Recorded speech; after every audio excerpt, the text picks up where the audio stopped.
Hey everybody, it is Ben with Red Barn, and gonna be honest with you, I forgot to start recording this one before I started it. But what I'm doing today is I am resurfacing some walnut butcher block countertops that I put in.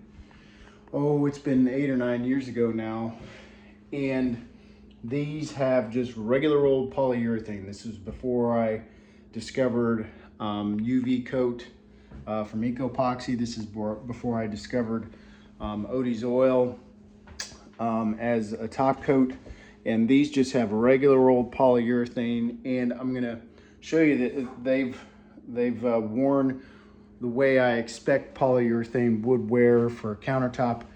Lots of lots of water penetration around the sink. Lots of water spots, because polyurethane, I'm just not a fan of polyurethane in any way, shape, or form. I refuse to use it. But I'm gonna show you some of that. I have started sanding already. Like I said, I'm so hell bent on getting this done that I started and forgot to record it. But I'm gonna bring you up to speed right now is where I'm at. So along the edges, obviously I protect everything, putting painter's tape down so my sanding doesn't damage any of the tile or any of the appliances. Same thing with the sink and the faucet. Everything's taped off to protect it.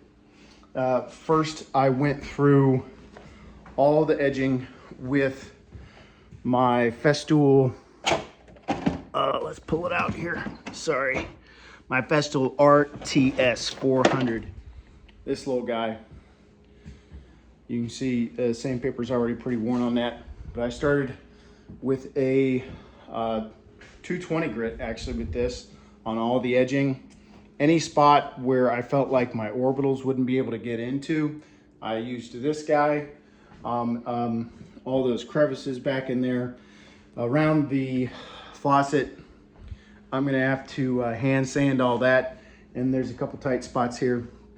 But, so I started with this guy, my RTS, and then switched over to my 6-inch orbital number 5. Went down to the 100 grit. So this is taking the material off real nice and quick. You can already see the little one right here. It's already done. It is good, sanded to 100.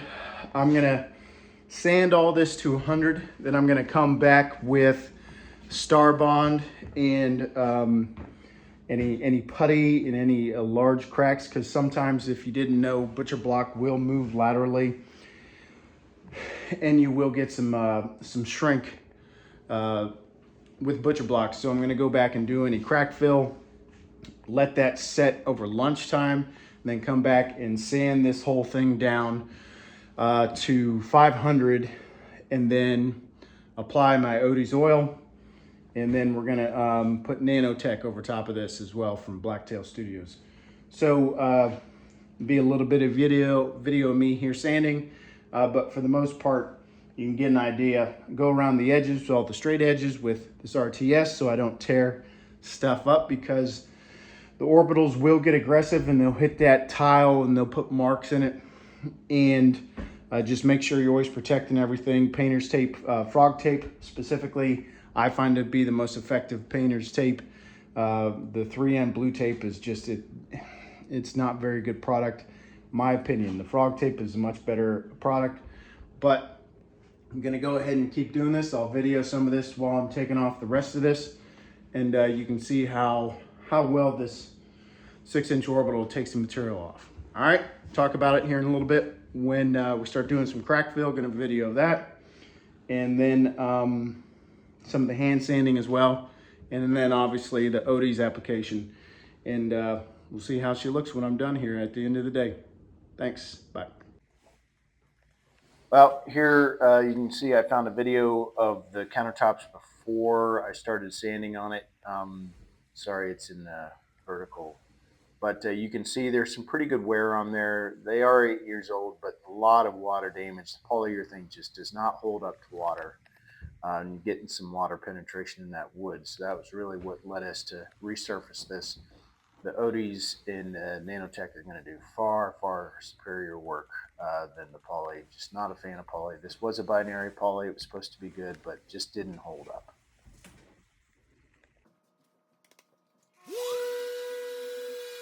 Now, somebody had requested that I show my sanding process, how I sand. So right here, I've got my number 5 Festool 6-inch orbital with 100 grit sandpaper. I have my extractor hooked up, so it is catching all the sawdust. You see there is absolutely no sawdust in the air, and I'm just moving, letting the sander do the work.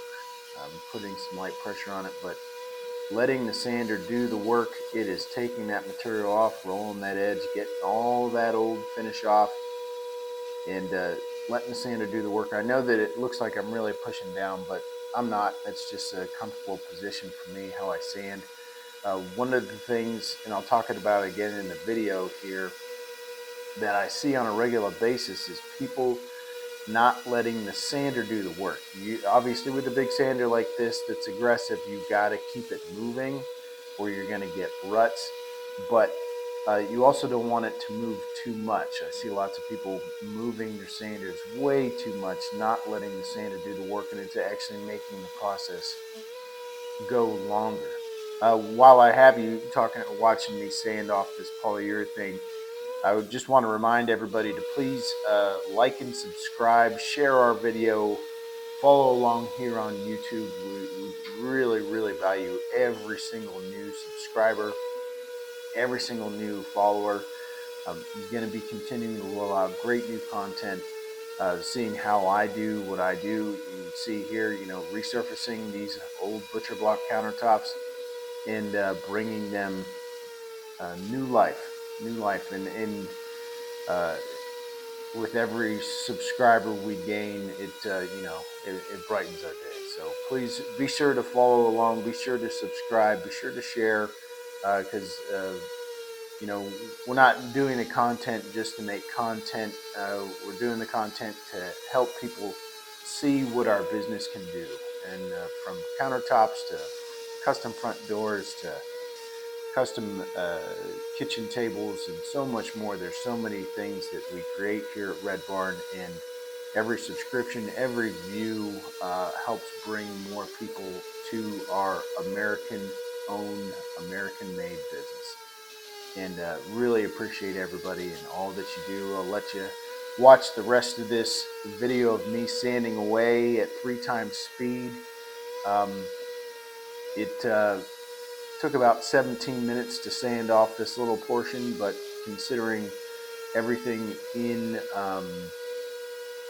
within this, that's pretty good time frame.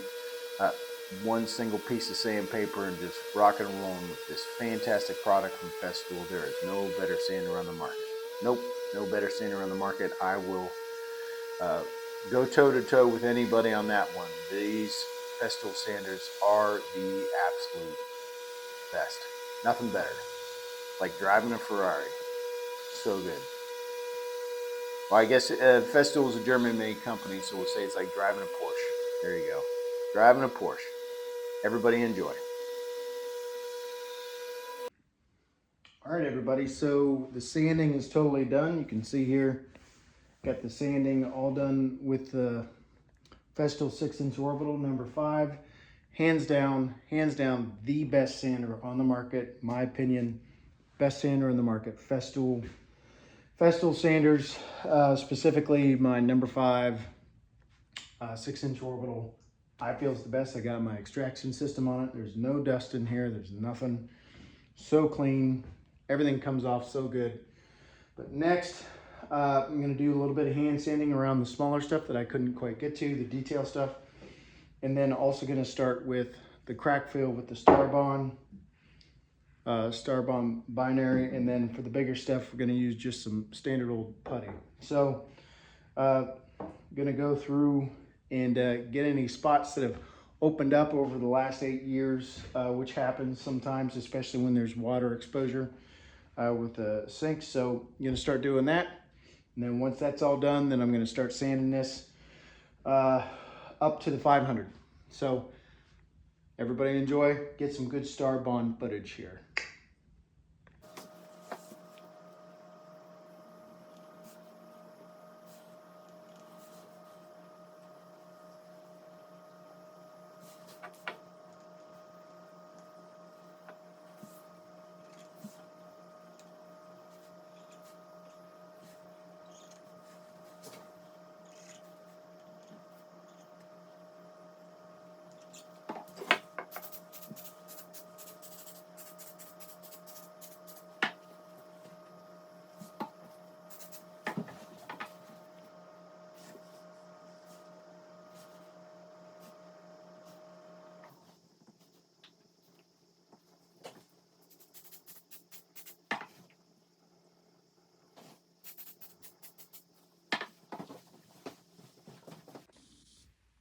All right, some people might think that that's pretty tedious work, but Starbond works great.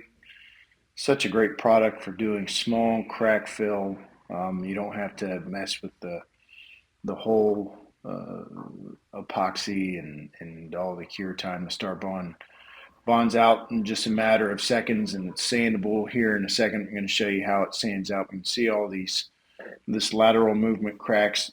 Went ahead and filled them up, and have that all sealed off now.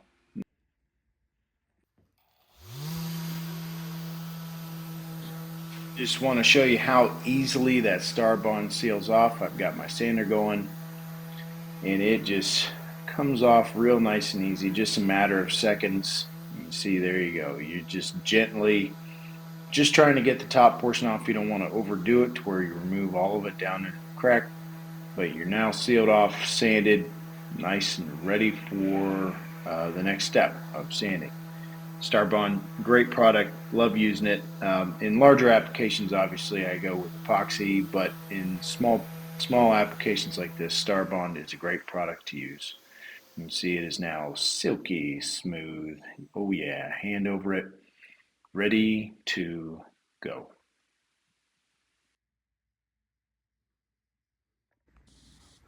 Now all the sanding is done thanks to my Festool 6-inch orbital. You can look all that patchwork that I did, and it's all squared away. Looks super good. Really happy with it. Want to remind everybody to like and subscribe to the videos. Next is finish work and a video of me talking again. Sorry. All right, everybody, day 2 on this countertop refinish. Yesterday, got everything sanded down. It has been sanded to 150. 150 is where it's sanded at right now. Went through with the Starbond and the putty and filled any of the spots that had some shrink in it over the last 8 years. Got into all this stuff. You can see I got it taped off to protect the tile and the paint. Was able to get in all the nooks and crannies. It was, there's a few tough spots here, but the 6-inch orbital did its job. Really fantastic job taking off the majority of the stuff. Like I said, I used the RTS on all the edging, then came back with the 6-inch number 5 Festool orbital, the best sander on the market, hands down. Nothing better. Always make sure you have an extraction unit on, especially when you're in somebody else's house. They've done a really good job refinishing their cabinets and doing all their cabinetry work, and you don't want to get that all messed up and junked up. Make sure you have an extraction unit, and if you're really doing fine work, you can get one of Festool's fine dust collection systems that recycles the air for you as well. I don't need that today because this unit's really keeping up well. But that's where we're at. Now we're gonna sand up to 500 on everything, and then it's time for Odies oil. All right, everybody. So one of the key components is my extraction system, and one of the most important parts of the extraction system is making sure you put your sandpaper on properly. The holes got to line up, and you will have so much better success. with the dust extraction that I would never sand without dust extraction on now. It's such an improvement. Those little sanders that just have the bags on them, just no bueno. But you can see how I'm using the RTS down the edge here, just working that edge right up next to the tile, doing this 400 grit sand so I can get this ready to go. But you see how the tape has protected it. That's an important step when you're refinishing stuff, is to protect everything around it. So just wanted to show you how the dust extraction works. There's no dust in the air. Look at that, no dust in the air, and beautiful work. That RTS just runs right along that edge and takes everything perfect right up to that tile. So just wanted to let you guys see how that's being done, and hope this is helpful. All right, once again, just wanted to show you the importance of this. Look at all those holes that this 6-inch orbital has on it. That's one of the reasons why the dust extraction is so effective, is that is letting the extractor do the work. Now, let's talk about the right ways to sand. Is moving it around a bunch like that, do you think that's the right way to sand? No, no, no. I see people do this in the classes I teach all the time. They just run that sander all over the place. The correct way to sand is to put light pressure, get the sander moving in the direction you want it, in nice, slow movement with the grain, if possible. If not possible, it's fine. It is a orbital sander, so it really doesn't matter. But you see how slow and easy I am moving. That is letting the sander and the sandpaper do the work. That's what it's all about. Throwing the sander all over the piece isn't doing diddly squat. It is something that I've witnessed and seen in the 12 classes I've taught now. People, for the most part, don't know how to sand. The correct way to sand is nice, slow, and easy. I have people say or make comments all the time that sanding is super easy. It's non-skill work. That is somebody saying that doesn't know how to sand. If you don't sand properly, you're either not going to get all the material off, you're not going to get your piece to the sanded point that you want it to, you're not going to have a consistent sanding product, you're going to have lines, you're going to have all sorts of problems if you don't use your equipment properly. What a surprise. So the correct way to sand is nice, slow, easy with overlapping passes. Don't leave the sander in one spot too long. You'll put a rut, but keep it moving at a medium to slow speed. You don't want to have it jumping all over the place, going all over the place. You're not doing any good. You're doing extra work that is not necessary. Let the sander do the work. If you have a sander that you have to take it all over the place and do all sorts of crazy stuff with it, you're using a crappy sander. These Festool orbitals and all Festool sanders are absolutely the bomb and don't require any of that stuff. All you have to do is properly use it, which is nice, slow, easy, overlapping passes, and you will get an outstanding finished product if you use the sander properly. This is, as you can tell, it's something that is a little bit of a hot button for me. That's the correct way to sand. All right, everybody. So I am completely sanded down. We're at 800 grip, 800 grit, 800 grit. And now it's time for some Odies oil application. You can see, got it sanded down real nice and good. Everything's good, uniform, no issues. Coming along. All the corners are done. Now it's time for some Odies. And even though Odies isn't bad stuff, I'm still gonna leave the tape on just so it makes it easier for cleanup for me when I go to buff everything out. Don't need to be wiping Odies off of all the tile and the other cabinetry and everything. It's just to, it's just to keep things clean. So next is going to be Odies application. I'm going to be doing the edges first. I'm going to hand apply on all the edges, then I'll get out the big car buffer to apply onto the tops and the big open spots. And then it is 45 minutes to an hour and a half of setting. Come back, buff out all the extra, and wipe off the extra off the edges, and then let it sit for 3 days. All right, so enjoy it.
All right, the Odies application is complete.